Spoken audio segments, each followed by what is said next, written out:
Maret nanti, kemudian menghadapi Bahrain tanggal 25 Maret.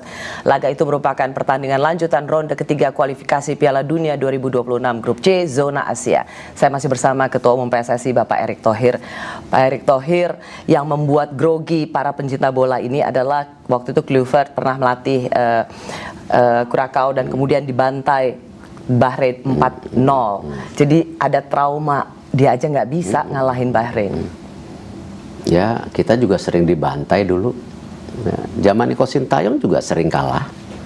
Tapi dengan perbaikan pemain lebih stabil. Kembali, kita nggak bisa komparisi selalu Sintayong, Patrick. Udahlah, ini dua figur yang berbeda. Beri kesempatan ketika seperti kita memberi kesempatan Sintayong dulu. Ya, kalau saya dengar dulu interview Sintayong dulu ya dari teman-teman PSSI sebelumnya, juga menjanjikan semuanya juara. Ketika saya masuk, saya mesti reasonable. Kenapa? Ya timnya belum bisa kalau tidak disupport gitu. Dan banyaklah hitung-hitungan ketika kita misalnya masuk 16 besar. Itu apa karena kita menang? Tidak. Karena kita ranking berapa terbaik, kita bisa lolos. Kalau kita ingat video yang viral-viral loncat-loncat, orang saya lagi tidur di telepon sama Mark Locke, lagi tidur, kita lolos. Karena bukan apa? Karena bukan kita menang. Karena dari hitung-hitungan poin. Jadi jangan semua itu dihitung ya karena satu situasi. Kalau saya memang nggak mau fair, ya selepas Coach Sintayong karena AFF dong. Tidak. Kan tahu, semua sekarang udah kebuka. Oh, kalau itu ada jawaban juga. Iya kan, saya make decision-nya kan sebenarnya bukan di situ. Ya, I know. Tapi kalau itu jawabannya, saya bilang di China, Pak Erick jawabannya itu, para pencinta bola punya jawabannya. Pak Erick tidak akan berani memecat Sintayong karena di Solo AFF itu nama Sintayong tuh bergema di seluruh dunia. Saya nggak mikir itu. Saya bukan pemimpin yang bisa ditekan. Ya, decision making buat saya yang itu yang paling penting. Kenapa? Ada mission yang kita mau capai. Gitu. Bukan karena itu. Sama ketika saya juga masuk ke PSSI, saya ditekan, oh ini nggak bisa berantas match fixing. Buktinya Liga 1 bagus. Ya, Erick Thohir tidak bisa ini dikuasain. Liga 2 belum, alarmnya masih bunyi. Kenapa? Tadi membetulkan Liga 2 itu perlu sama kayak Liga 1.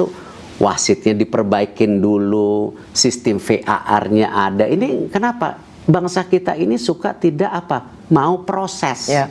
Maunya selalu di titik-titik gitu. Tapi wajar dong Pak Erick kalau misalnya para supporter bola, pencinta bola menanyakan pada Pak Erick, kalau gagal kualifikasi round 3 Piala Dunia ini masih ada playoff. Kluivert harus langsung diganti. Masih ada It's a trade-off yang ada playoff. Masih ada playoff. Ya. Nah, lupa lagi bangsa kita. Ranking 3 dan 4 itu ada playoff. Ya. Coach Sintayong juga menyampaikan, ya kita kalau nggak ranking 3-4 nanti di playoff, coba ada statement dia seperti itu gitu. Jangan dinamika ini hanya dipotong sepenggal-sepenggal gitu. Jadi target lolos Piala Dunia harus dong? Loh, harus. Itu tapi jangan dipotong sepenggal-sepenggal gitu loh, iya kan? Jangan dipotong sepenggal-sepenggal. Momentum ini kenapa kita ambil? Karena ada preparation 2,5 bulan. Nanti bulan Juni ada lagi preparation, ya one step at the time gitu loh, ngerti nggak? Tapi kalau bikin plan, ya nggak bisa mendadak. Belajar dari pengalaman kemarin, ada beberapa misalnya yang menjadi pembicaraan soal komunikasi.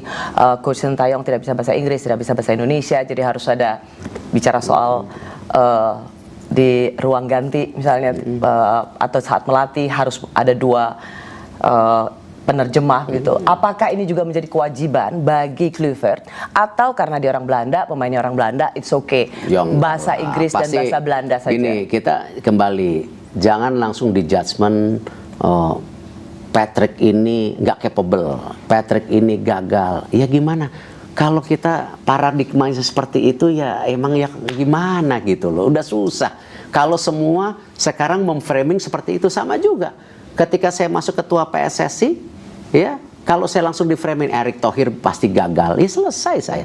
Saya tidak mengatakan, Iya kan, gitu. saya tidak masuk di situnya Pak Erick, tetapi lebih pada evaluasi bagaimana Pasti. menjaga kultur. Itu karena, yang saya bilang. Nah, apakah juga belajar dari yang kemarin, ada juga ketentuan dalam klausul bahwa harus bisa bahasa Indonesia, atau karena bisa orang Belanda jago bahasa Inggris ada juga? di kontrak gitu. Kalau kita ngomong lucu-lucuan AFF juga ada di kontrak targetnya. Tapi kan saya bilang targetnya terbaik, karena kenapa saya tahu? Kita ada kesepakatan, oke, mau pemain muda, tapi itu pun ada pemain senior. Tapi ini semua tadi evaluasinya itu bukan hanya di satu titik gitu, nggak fair. Ya, Coach Sintayong punya kontrak jangka panjang, kita evaluasi. Ya, AFF bukan menjadi bagian evaluasi, tetapi memang tadi beberapa kejadian yang sebelum AFF masih berlanjut di AFF gitu. Dan itu nggak ada pemain naturalisasinya, ya kan? Tapi targetnya ada. Laos kita harus menang, lawan Filipina harus menang. Pak Erick, Gitu. Pak Erick Ya kan? tidak menjawab pertanyaan saya. Jadi ketika soal misalnya komunikasi gitu, sepanjang dia bisa bahasa Inggris dan kemudian bisa bahasa Belanda, dan ini bisa cukup. membuat tingkat Nggak confidence, cukup dong. respect dari para pemain naturalisasi terutama dari Belanda, nggak cukup itu. Makanya nanti di hari Minggu ya pemain-pemain Indonesia juga makan malam sama Patrick. Ya, tadi malam saya telepon Rido, telepon Arhan, ya bilang nanti Patrick datang, siapa yang bisa join the dinner? Arhan bilang, oh saya nggak bisa karena tanggal 12 saya sudah tanding. Oke, ada message yang mau disampaikan ke coach baru apa? Rido saya telepon, Rido nanti ketemu mau ngomong apa? Boleh ngomong bebas Pak? Boleh, saya bilang. Ini, ya kan? Ini untuk juga menunjukkan bahwa pelatih yang baru ini juga untuk para pemain yang dari Indonesia, dan tidak sekedar untuk memanjakan atau spoil dan pemain naturalisasi dari Belanda. Datang, kita kasih lihat, oh stadium kita begini, oh fasilitas fitness kita begini, jangan samain nama Barcelona, jangan samain nama AC Milan gitu kan. Nah jadi kita juga dikasih lah breathing space mereka juga untuk mulai bisa comfortable untuk bekerja gitu. Jangan semuanya itu belum apa-apa udah dipatahin gitu. Terakhir Pak Erick, yang juga menjadi pertanyaan adalah starting lineup. Apakah akan menggunakan yang dulu dengan STY? Saya nggak mau terjebak di makan lebih taktikal. Banyak. Saya nggak mau terjebak karena itu semua kan dinamika nanti pemilihan rotasi pemain, apakah taktikalnya, apakah ada yang cedera, ya itu semua dinamika, dinamika kembali strategi masing-masing pelatih. Dan saya yakin Patrick dengan pilihan-pilihan asistennya, ya dengan komunikasinya, dia sudah preparations. Dan kemarin interview dia saya rasa bagus, dia bilang saya akan coba melakukan yang terbaik, saya akan bawa ini ke Piala Dunia. Itu saya rasa dan dua asisten kita mesti pelatih coba, atau tim pelatih yaitu Alex Pastor dan Danila Zeti, kita lihat nanti. Itu dianggap yang lebih bagus untuk menutupi reputasi kepelatihan dari Patrick Kluivert. Yes. Thank you Pak Erick Thohir. Thank you. Sudah bersama Rossi. Kita tunggu hasilnya Australia sama Bahrain. Bismillah. Terima kasih telah menyaksikan Rossi. Kita jumpa lagi Kamis depan. Tetaplah di Kompas TV, independen terpercaya.